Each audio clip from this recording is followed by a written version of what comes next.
arrangement. Okay, so what have we got on the board? Have we got anything there? No board today. Okay. So does everybody have the text before them, or?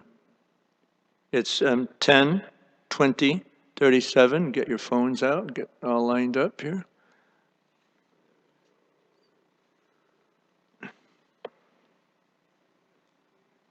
Here you go. Okay. Naivavidhan shiyamanam jalam gada jalechara yatayor anavaham shayam nara mudha kutumbina naivavidhan shiyamanam jalam gada jalecharaha yatayor anvaham shayam nara mudha kutumbina. Please chant.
You want to go? Okay. Na, not. Eva, indeed. Avidan, appreciated.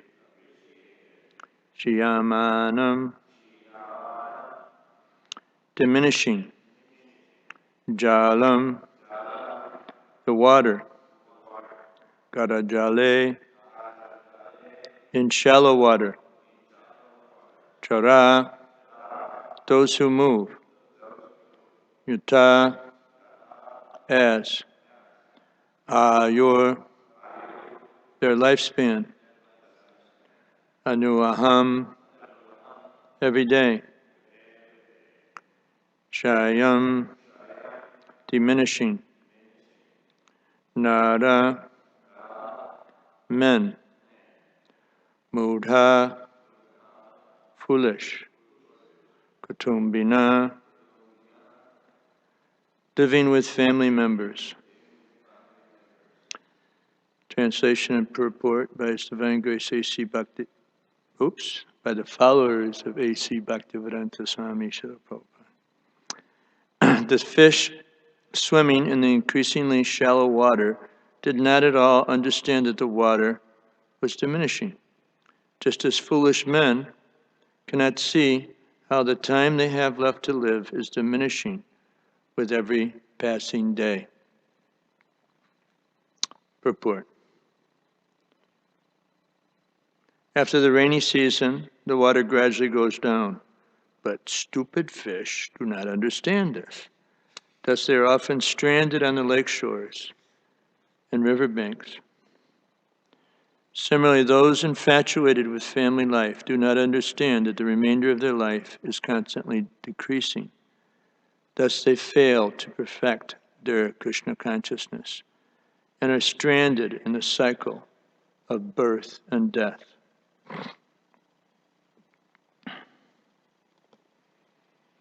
Om Gyanatimirandasya Gananjana Shalakaya Chakshur Umritam Gena Tashmai Shri Gurave Namaha.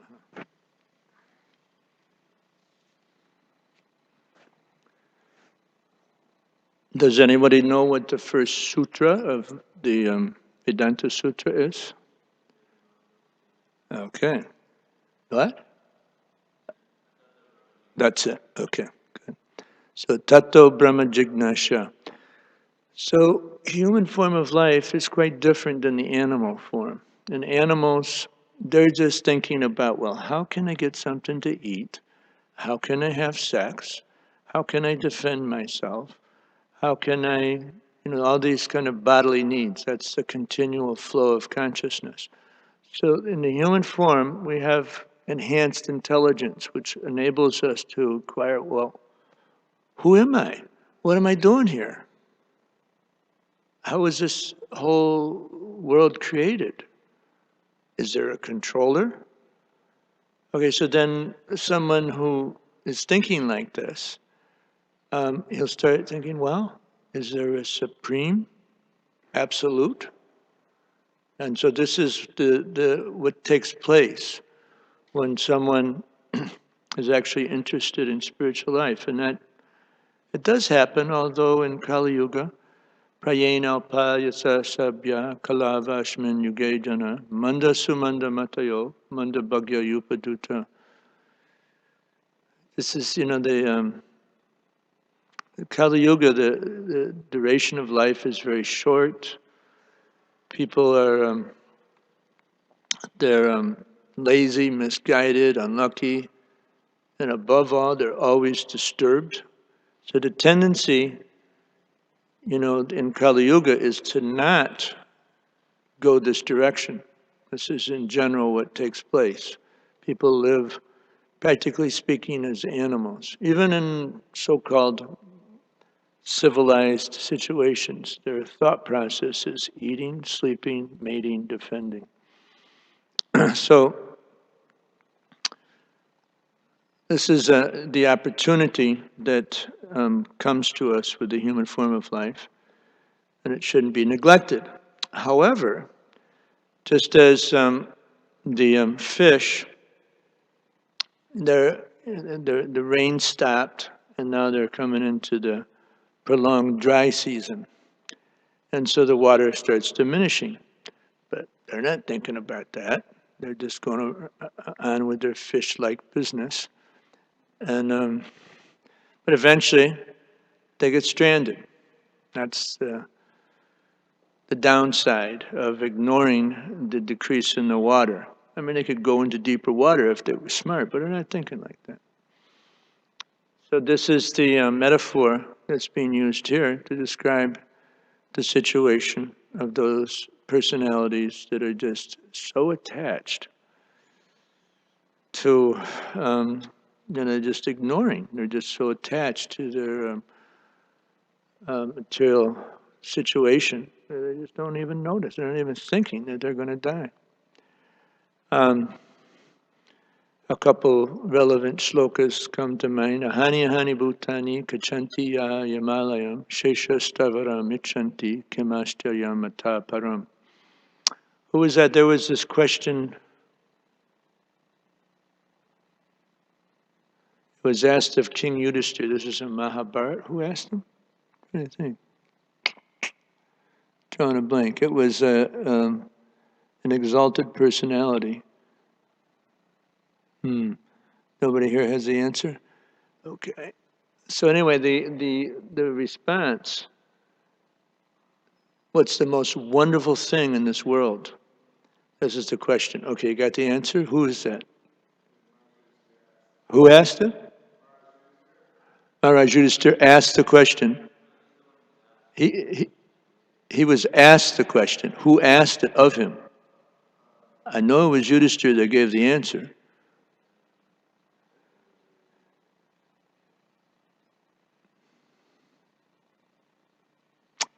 Anyway, anybody out there that is hearing this class, let us know, okay? um, so he's saying every day hundreds and thousands of living entities are going to the kingdom of death, yet those who are remaining are making an arrangement for a permanent situation. They're not thinking that's going to happen to them. In the last 4 months, I've encountered many old men that are smoking cigarettes, in the course of fundraising that I'm doing. And they don't have any clue. They're actually destroying their life, and they're not making any endeavor to a tato brahma jignasha. They're not acquiring. They're not interested in it. Okay, so what causes this? There's a really nice verse from the fourth sloka of the second canto. Deha patya kala, kala, Deha patya kala treshu, atma senyesha yasat masti. Gosh, I'm having trouble. This is a sloka I used to know by heart. Deha patya kala treshu, atma senyesha yasat masti. Tesham pramato nidhanam pashanapi napashati. So this describes a person's devoid of atma-tattva. They're not thinking. They're thinking in their body. This is what the animals do. They don't inquire into the problems of life. They're just too attached to their fallible soldiers, the body, their children, their wife, and everything that's associated with them. They don't make these inquiries. They're stuck because of this attachment. They're just so much into the bodily conception. And then although sufficiently experienced, they've seen so many people die, and they've also seen their body deteriorating. Mind doesn't work as well as it used to. Body doesn't work as well as it used to. Organ systems start failing. But they're somehow or other, they don't see their own destruction, inevitable destruction. It's coming, but they don't see it. Talk about illusion. Yeah, powerful. But this is widespread.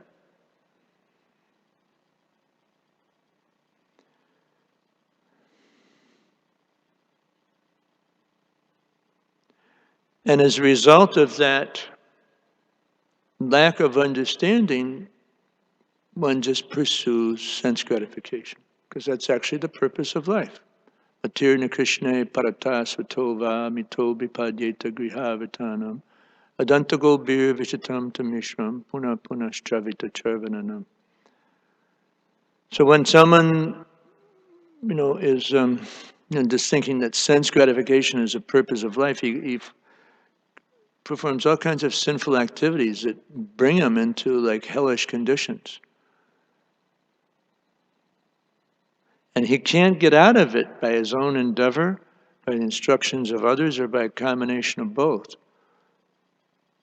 He can't break out of it. It's impossible for him because of this deep attachment to sense gratification, attachment to its fallible soldiers, which is the source of that. I heard an interesting lecture that Janmashtami gave in the like in 92, 93. At that time in India, there was a lot of, whoops, lost my mic here. There. At that time, there were these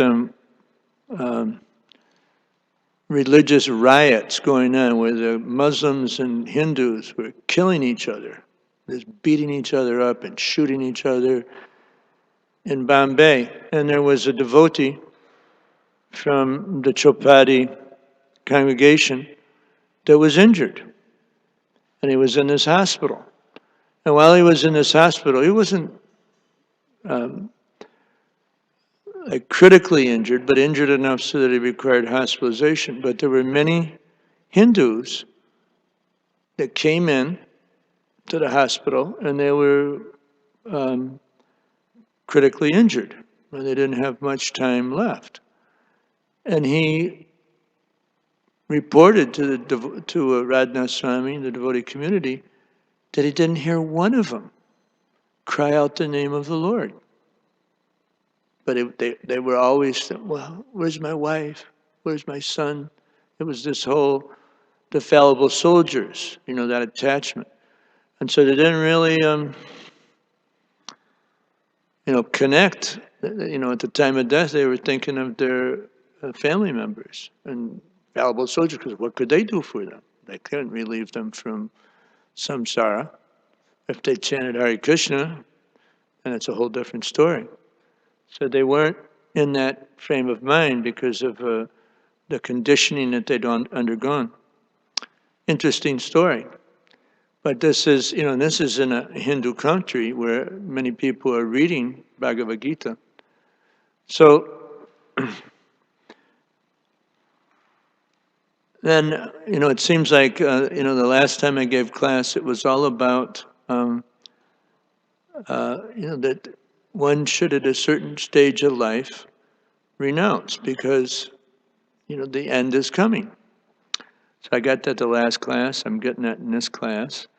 So Krishna must be trying to tell me something. It's okay. Good, thank you, bro. And this brings up, this is a verse that I quoted, last week when I gave class. This is Prahlad Maharaj in the 5th chapter. His father asked him, what have you learned from your teachers? Tat sarumanye suravaya dehinam sada samudvegya diyam asagrahat hitvatmat patam grihamanda kupam anam gotoya dharamashrayeta.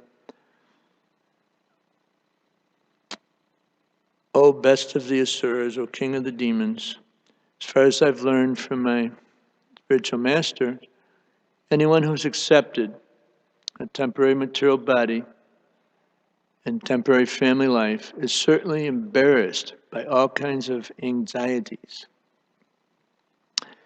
And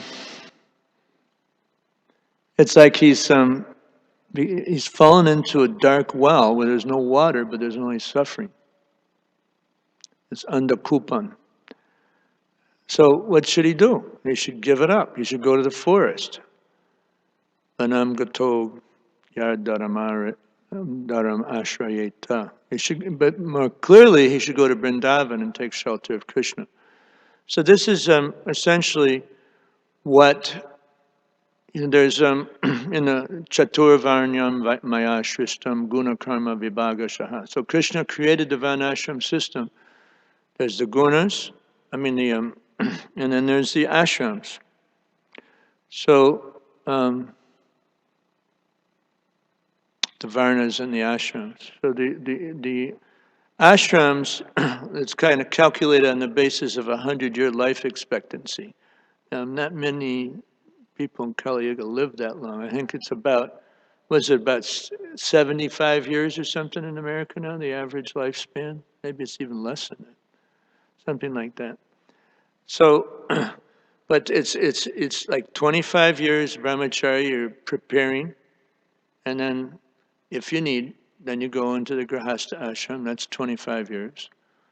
And then there's 25 years of vanapras, where you leave your family responsibilities. It doesn't necessarily mean you leave your wife, but you have a full focus on spiritual development. And then as you make progress, then the last 25 years you spend as a sannyasi. And with that, it's complete renunciation, but also a preaching mode, leading the other ashrams on that path and setting a very good example. So now, how does that practically manifest? We understand that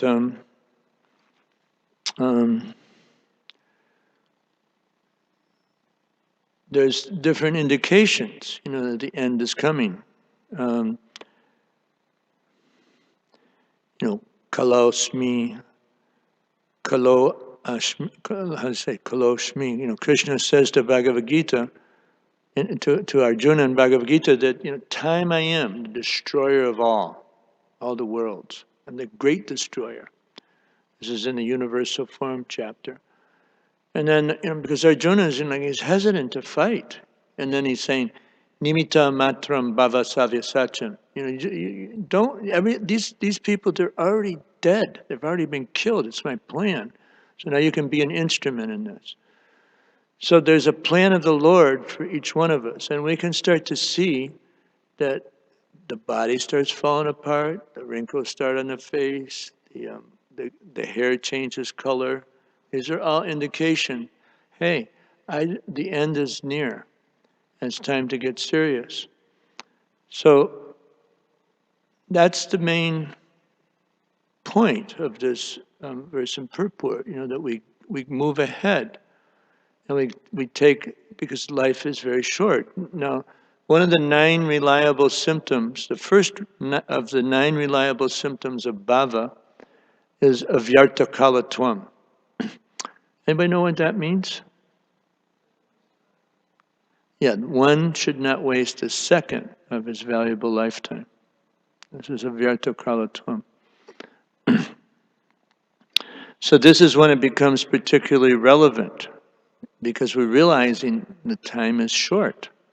And so it's every moment is very precious, because we need to come to the platform where we're eligible to no longer participate in samsara. So this is what vanaprastha actually means, is that there's that deep realization that the end is near. It's not the one that is irresponsible about it with family members, but it's actually service to the family to take vanaprastha. Now, why would that be the case?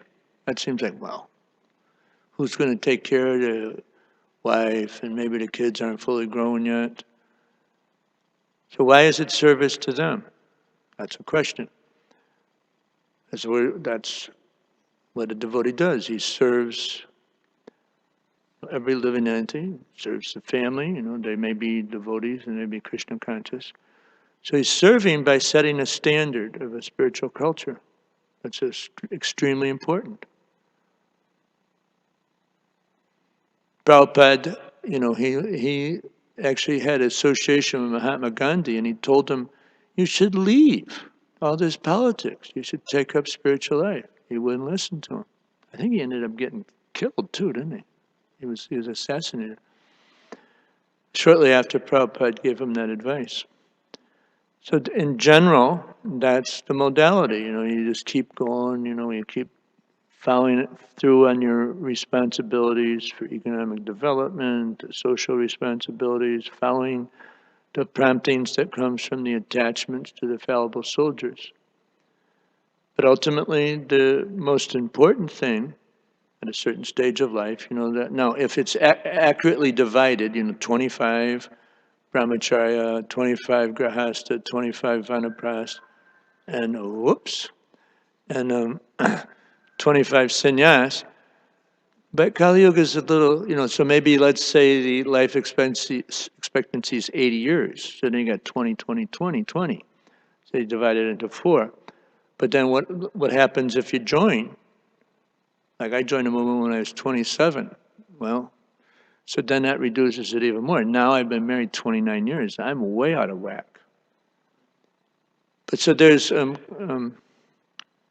Kaladesha Patra, there's time, place, and circumstance adjustments that need to be made, but at least internally, the mood should become more and more serious about spiritual development as we age, because the time is short.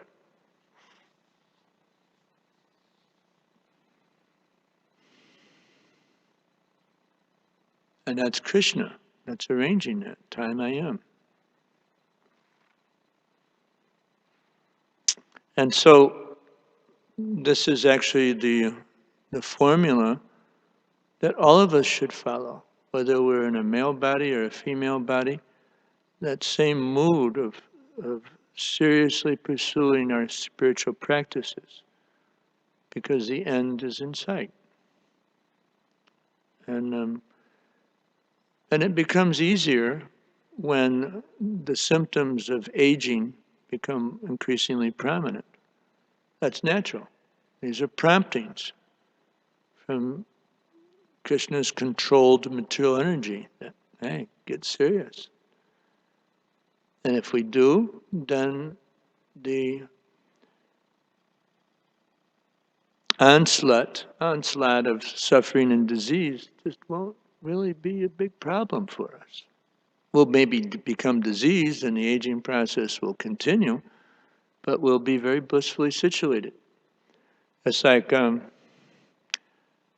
Prabhupada Swami yesterday morning was reading from the final lesson, Srila Prabhupada Lilamrita narration of Prabhupada's last days. And the doctors couldn't really understand, how Prabhupada kept going in spite of the heavy pain. Now I've heard other narrations, this wasn't read yesterday, but they just couldn't relate to it. They said, someone in your condition, because he was just skin and bones, and when you're skin and bones, the nerves are just raw. Like my father, he died of starvation, actually, because of his autonomic nervous system shut down, so he couldn't digest anymore. So he was just like when I saw him the last time, he it was like the skin stretched over his skull. It was really heavy, to see him in that condition. But he was in a nursing home, and he was on a $40,000 bed that would keep moving. It was a water bed. It would keep moving so that he wouldn't get bed sores and he wouldn't feel the pain that would come because there's no flesh there. Prabhupada was in that situation, so the doctors couldn't understand how he wasn't screaming for morphine. Does anybody know what Prabhupada's response was? He gave him a really powerful response to it. Nivata tarshir upagiyamana bhavosadaksh chotra mano biramat. So the medicine for the conditioned soul is hearing the glorification of the Supreme Lord and glorifying the Supreme Lord. And that's what Prabhupada did right up to the very end. He was dictating. So he's like, and that last chapter, the 13th chapter of the 10th canto, it's just powerful. It's so deep. And this is one of the points that Maharaj made. It's just inconceivable how someone, unless they're just completely transcendental to the bodily considerations, could do something on such a deep level.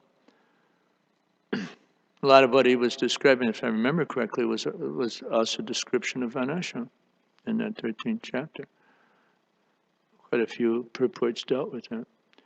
So this is something that we all have to face.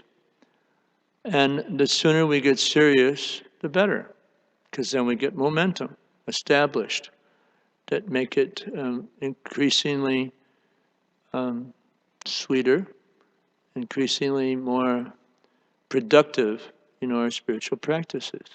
We'll come closer and closer in a relationship with Krishna. So Prabhupada, he says in the purport, what is that, 13th chapter, where there's these items of knowledge, Janma Mrichu Jara Vyadi Dukkha Doshana Darshana. So this is one item of knowledge to understand. Prabhupada, the translation, he says, understand the evils of birth, death, disease, and old age. In one sense, it's not evil. He's saying that, these are the distresses. And so then, in the purport, he says that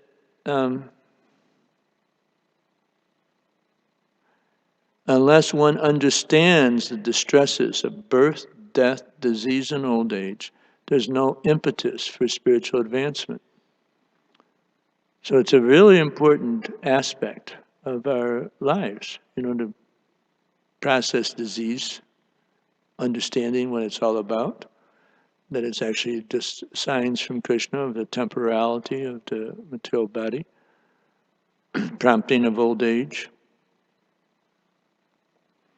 And so there are all these indications that most people ignore. That's why, the whole funeral the funeral industry, they just dress people up so they look just like they did before they died. You put all this cosmetics on them, and they just can't really face the fact that they're going to die. They don't want to deal with that. But when, a devotee, I went through this experience with one of my closest devotee friends. We were Sankirtan partners for 18 years. And I assisted him in any way I could with the dying process. And it was so sweet. It was so beautiful to see how he went deeper and deeper and deeper in his own Krishna consciousness. He told me it was like one of the most intense marathons I'd ever been in. Anybody that knows me knows that I'm kind of like a marathon walla. I'm kind of like, that's my modality. But this was unbelievable. And at the end, like 2 days before he left, he said, Janmashtami, Prabhu, I thought this was going to be very difficult. But you and Sankalpa, that's my wife's name, made it easy. We arranged all these different things. We had over 45 devotees involved on a week-to-week basis. We had like 5 spiritual caregivers. Harisari Prabhu was reading from his unpublished diary. They became very close friends, although they didn't even know each other before the dying process that Nirguna was going to begin. Pankajangri and Jananivas, they would come over and spend time with him. Bhakti Vishwambhara Madhava Swami. Let's see, was there anybody else? I think that's, there's another devotee. What's his name? He left his body. Then we had all the Gurukul boys. They'd come and do kirtan every afternoon, and then after them, the Gurukul girls would come. And then we had, the adults come in the evening, and they do kirtan. And then, because Nirguna Prabhu, the first BBT plate that he saw was of Krishna lifting Govardhan Hill. So he had this attachment for Giriraj. So we had, and this was the first Mayapur Institute classroom, and we had plastered all over the ceiling from BBT calendars, all these photos, or all these BBT plates of Krishna's pastimes in Vrindavan. But because of his attachment to Giriraj, and then he got to a point, he had this huge tumor that enveloped his esophagus, his aorta, and his primary bronchial tube. So he couldn't eat, and he got so skinny. His thigh was the size of my wrist at the end. I think he weighed 42 pounds, something like that. And and then we put Giriraj right on his chest, by this big Govardhan Shila. And, these big eyes staring at him. He was like on this hospital bed, which was slanted up a little bit. But it's just like amazing, how Krishna just came to him and brought him so much bliss and satisfaction. And one night, we also, there's another thing that we did. When, the cancer ate into his spinal column, and that stopped working properly, so that he became paralyzed from the waist down. The cancer was enveloping his spinal cord, esophagus, bronchial tubes, aorta, so it's also his spinal column. And with the paralysis came very intense pain, in his lower extremities.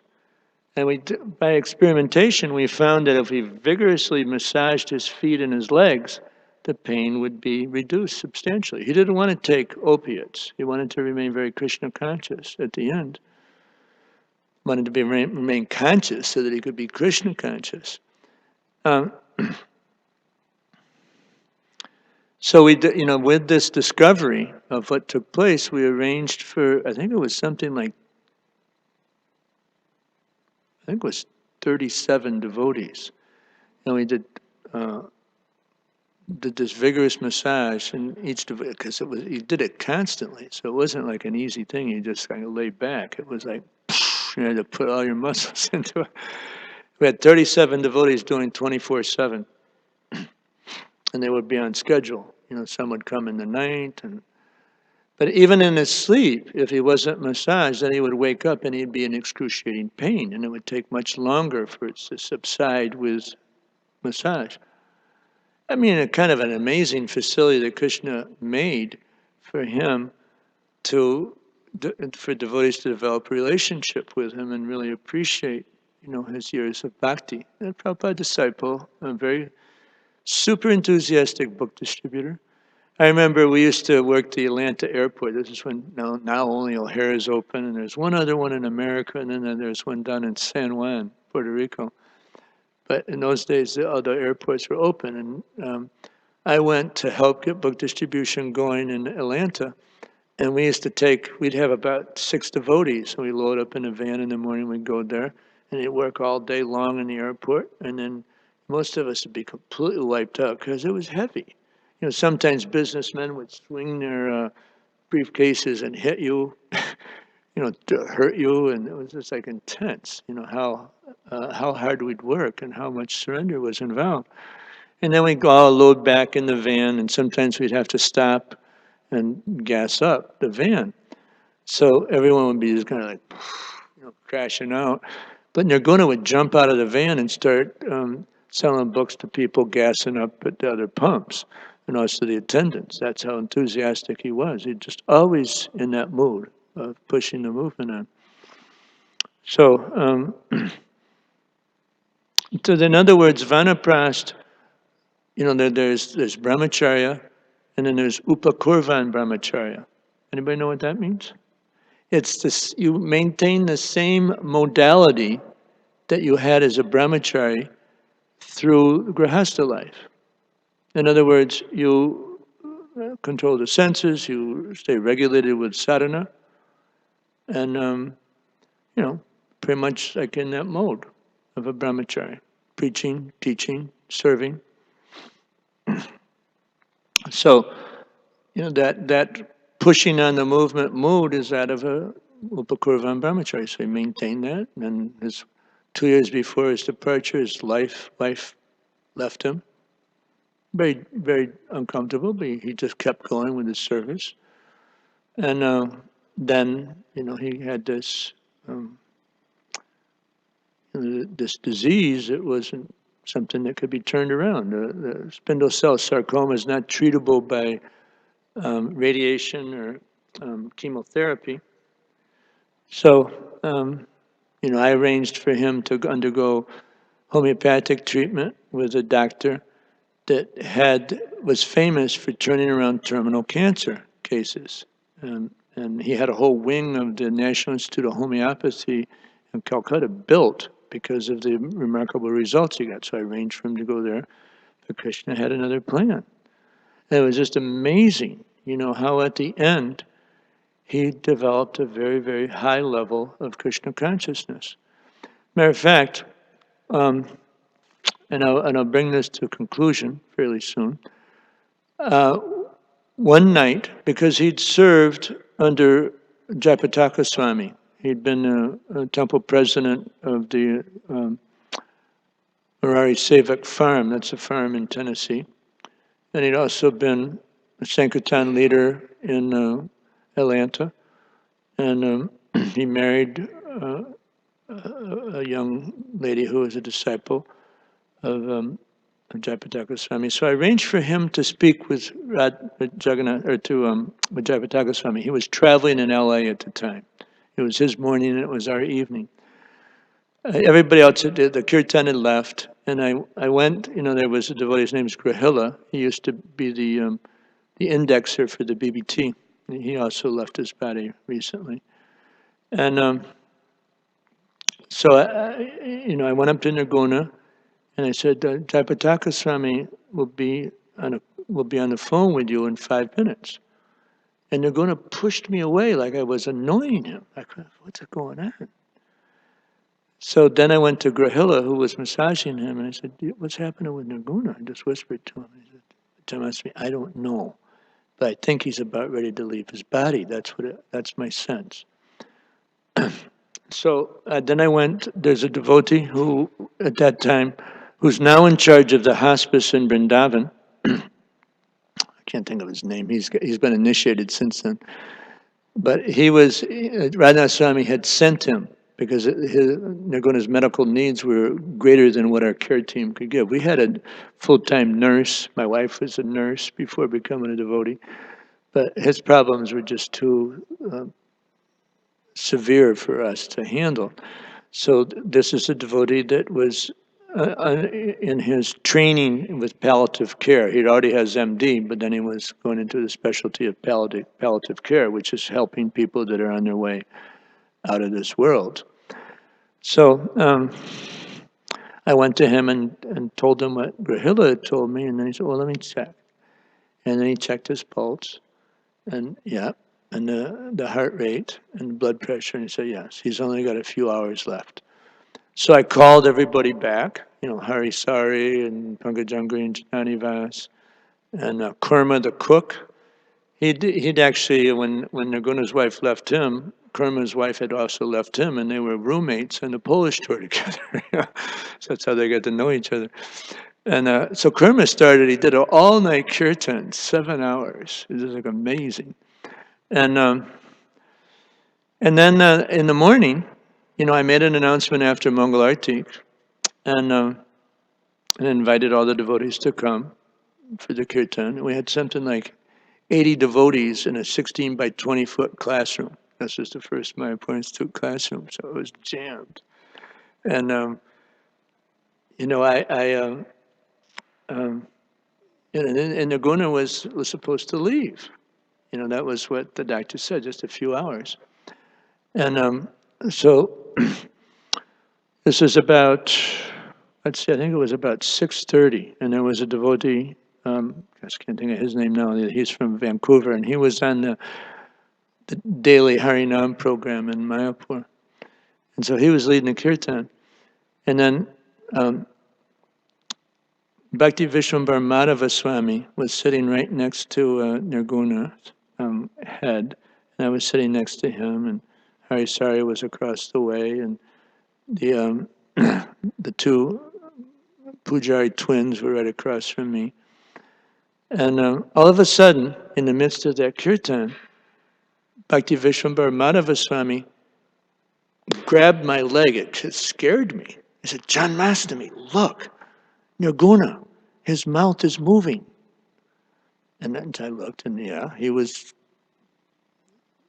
like moving his lips as if he were following the kirtan. And then he actually was singing along with the kirtan. And then he opened his eyes and lifted his arms up and very blissfully participated in the kirtan. It just blew everyone's mind because he was supposed to be dying. It was something that defied what this doctor from Chopati knew about the dying process, because he'd already reached the final stage, and to kind of come back to consciousness like that was unheard of. But nevertheless, Nirguna did. And then actually, because Radhanath Swami was coaching me all the time what to do and how to handle it, I called him and asked him if he could just spend some time, speaking with Nirguna, like giving him advice and doing things like that. So he did, and then he was on for like maybe 40 minutes. You know how in India you get a disconnect with the phones if you're not on top of it. So I just picked the phone up and I said, "Maharaj, are you still there?" I said, "Janmashtami, I got to go. I'm going to miss my flight," because he was going to come to Mayapur. They were going to have the big yatra there, Radha-Swami yatra, about 4,000 devotees. So I said, "Okay, Maharaj." And so then Nirguna, at about, I think it was 1:22, he left his body. But my gosh, it was just so amazing. And there was other things that happened. And then, after he left his body, I had some of the devotees from the Goshal who would handle the cremations of the Vaishnavas. They knew all the kind of the formulas for doing this, from the Vedic tradition. And so the next thing we would do, we got everybody out of the room when he left, and then we took his clothes off and bathed him, and then put on fresh clothes. And then we called everybody back in, and I offered artik to his body. This was like kind of the standard.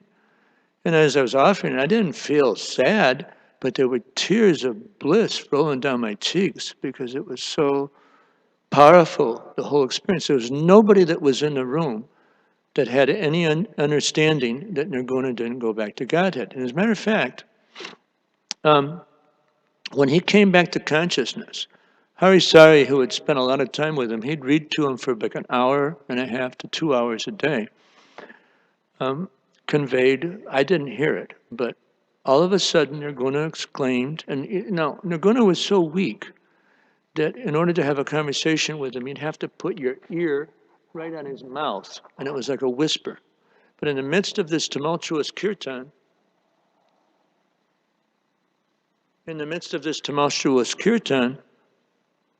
Harisari heard Nirguna say, "Get your piece and go." And Harisari goes, "What's going on?" So then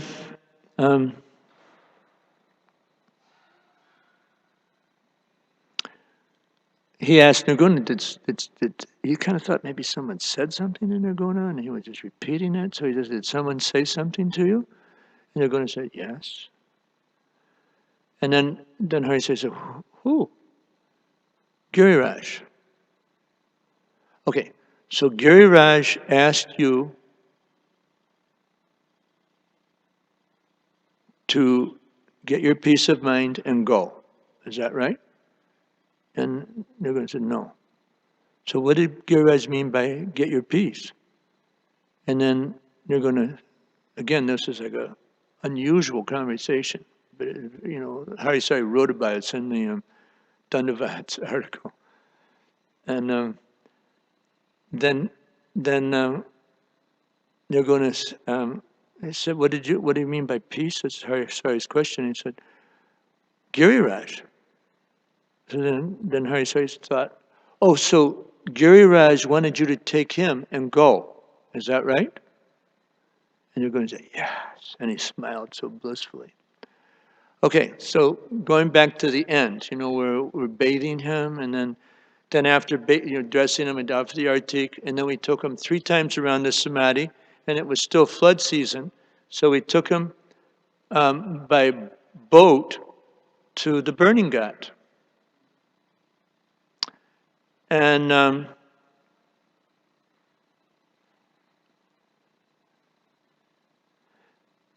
but one thing that took place, when we were dressing him, we couldn't find the Govardhan Shila that had been with him.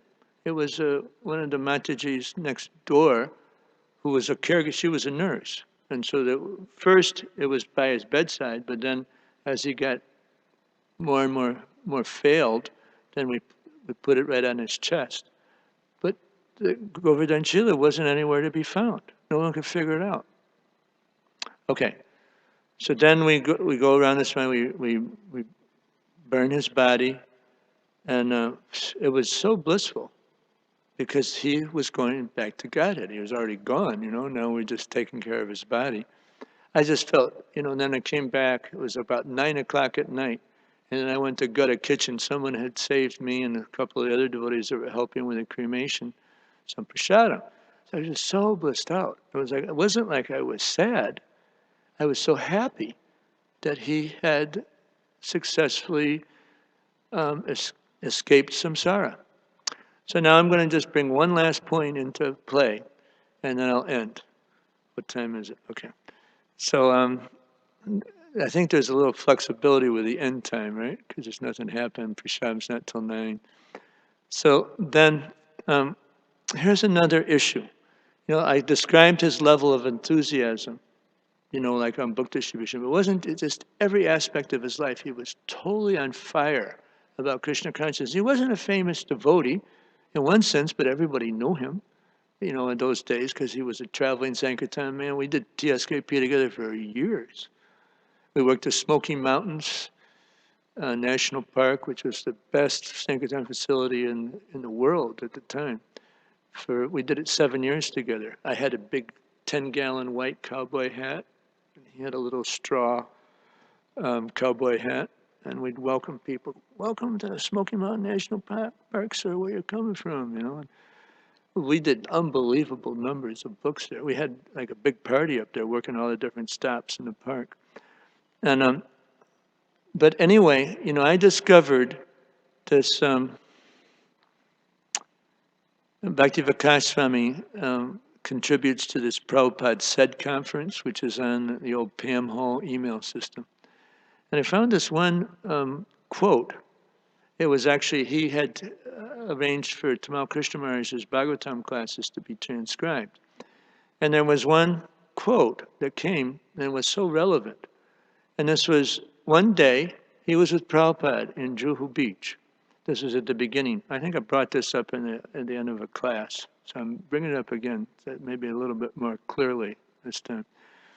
And he, you know, the very challenging period, you know, all these gundas and, you know, like just getting the money together, get approval of the government. This one challenge after another. No one could handle it, so Prabhupada brought in Tamal Krishna Maharaj, who's like expert with dealing with extremely difficult circumstances. So one day, Tamal Krishna Maharaj, out of in angst, exclaimed to Srila Prabhupada, Srila Prabhupada, how can I think of Krishna? My mind is simply filled with temple finances. And then Prabhupada responded, yes, many, many lifetimes we've wasted on ourselves. If just in this one lifetime we can dedicate heart and soul to pushing on Lord Chaitanya's movement, then at the end, even if we're not completely perfect, then Lord Chaitanya will personally come and take us back to Godhead. And then Tamal Krishna Maharaj, according to Bhakti-Vikas Swami, he qualified it. He said, of course, it's up to Krishna whether one escapes from samsara or not, but there's nothing more powerful than dedicating your life to pushing on Lord Chaitanya's movement and getting the mercy. So that's what I felt had taken place with Nirguna, because he just made unbelievable advancement at the end and had all these transcendental realizations and experiences.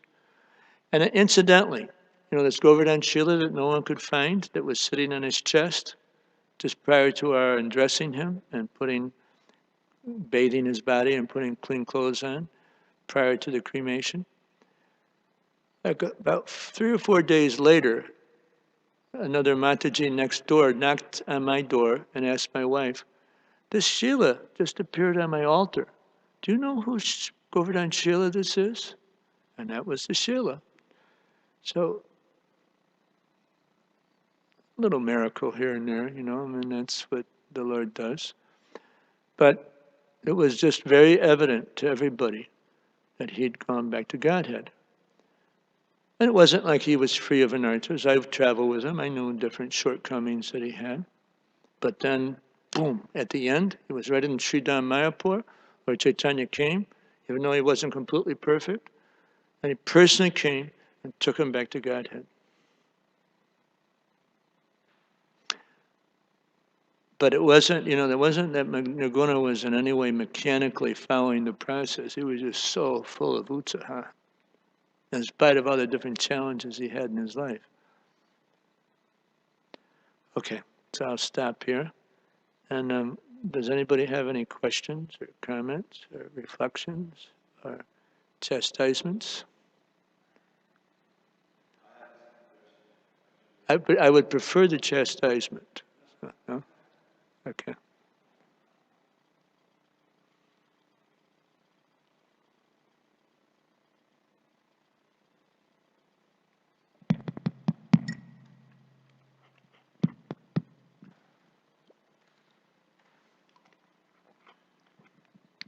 Thank you, Janmashtami, Prabhu. as I said, this is a silly question. Um, I was living, the first time I came here to the United States was in the 1970s, 1976, 77, after I finished my high school to learn English. And left on December 30th, 1977, back to Colombia. And I was in the Miami airport, and it was a long trip. I needed to make connections. And it was the 31st, so I had to sleep in the airport. I was sleeping Which airport was it? in Miami, Miami. Okay. and sleeping over my duffel bag, and in a moment, the devotees showed up singing and doing book distribution, and they saw me. And, hey, a book, and blah, blah, blah. I was like, no, no, no. They woke me up as if I was in the middle of, no, midnight or something. I was really tired. I was exhausted trying to make the connection. I had to wait like 6 hours. And the guy was really nice, really, really nice. And the rest were still in their harinam. And I said, like, I don't have any money. I have like $30. This is all what I got to go back to my country. And he gave it to me. No donation, just keep it. What And was it, Gita? What book was it? I don't remember. I don't remember what was the book. I put it on my library as soon as I came back, and I forgot about it. And but I always kept it. Whenever I moved, I always kept it, but never pay attention to it. And I always wonder who was the guy, because back in the times, I guess there was very few devotees that were doing book distribution. And I always wanted to see him again and show my appreciation and see what he's. Maybe it was Panchagoda, because he was working in Miami at that time. He's the temple president in Vrindavan now. If you go to Vrindavan, you can check it out. Oh, Ask him. You can maybe even recognize him. He looks pretty much the same over the years. I worked yeah, he was working at that time. I know there was some Mataji Sukada was working there in those days. But yeah, that first book, I mean, that happened with me too. I was in a bus station in Montreal, Canada, and I was with my hippie girlfriend, and we were fighting all weekend. And then there was this divine-looking, saintly Vaishnavi in a sari distributing books. And she came up to me with to sell me a Bhagavad Gita. And in those days, you know, part of the hippie culture, there was a famous hippie named Abby Hoffman. He was part of the Chicago Five. He was being prosecuted by the government here for anti-war demonstrations. And he wrote a book. It's called Steal This Book. That was the title of the book.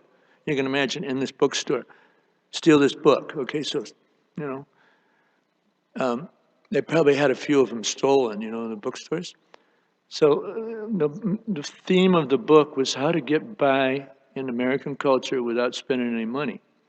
You know, and they gave a real good hint of how to get a good pair of shoes. You go to a Hare Krishna temple on Sunday night and take your pick. All right, so anyway, I was in that mood, and so I tried to talk her into giving me the book without giving a donation. And she said, okay, look, I can't do that, but let me give you this. And she gave me the King of Knowledge, but you got to promise me you'll read it. That's what she said. And I don't know who that was either, but my God, it changed my life. You know, as I got on the bus, I wasn't talking to this girlfriend, and I just read the book. It was like 6 hours from Montreal to Burlington, Vermont. And my gosh, you know, it was like the bus left the pavement. I was in so much ecstasy. I didn't understand. I understood everything. Pretty much it made sense to me, except the Shakshi Gopal pastime of a deity that followed this Brahmin across India. That I couldn't understand. But the other parts I could. And it was just, whew. I didn't live anywhere near devotees. There weren't any devotees in the state of Vermont at that time. And I had questions, but I didn't have anybody answer them. But I kept picking that book up and looking at the picture of Srila Prabhupada on the back. And I said, what an amazing looking personality. And so then, but I'm looking back, and the time that happened, my life started changing. And then 1 year before I joined, I started praying to God every single day, please direct me to my guru. And then I won't go into the whole rest of the story. It's completely mystical how it happened, how I actually joined. But that's where it began, was when I got that book. I mean, I had two other experiences with devotees prior to that, but that was extremely meaningful. And I could see a marked change in my life taking place, even though I didn't connect it at the time. Any other points? Okay. All glories to Prabhupada. Hare Krishna.